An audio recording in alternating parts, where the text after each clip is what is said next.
colleagues, when I was a child, for me, Chernobyl as a word was very scary. But in the same time, all of us in Ukrainian delegation, and not only, we were raised with the knowledge on Chernobyl and the consequences of Chernobyl. But I was told that it cannot be repeated if it's not done on purpose, because as a child I was wondering why there are so many bad consequences on the environment. But I was naive and thinking that it's not possible to commit so many crimes intentionally.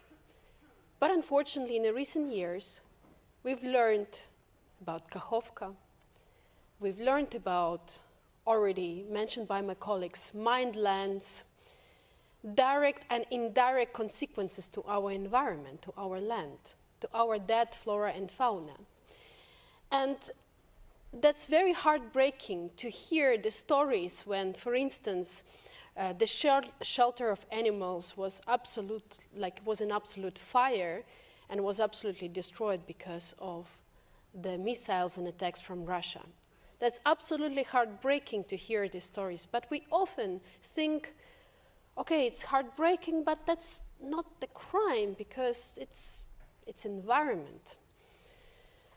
So I'm very happy that in this assembly, again, we're reaching another milestone. And I want to thank Yulia Ovchinnikova and everyone who is involved in preparing this report for creating real tools for protection of ourselves.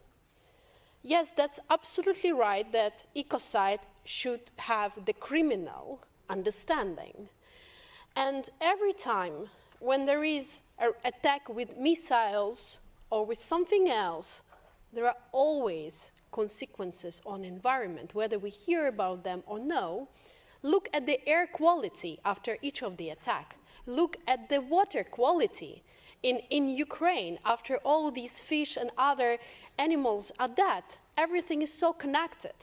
So I urge everyone, of course, to adopt this convention, but also to make decisions on taking part possibly in Ukraine reconstruction, but with a sustainable approach and making sure that we build environmentally friendly and healthy environment. Because if we don't do it, then we will suffer with our public health consequences, and that's very important to address. So thanks to rapporteur and to the committee and everyone who was working on that. You're doing a great job. Looking forward to the next steps. Thank you.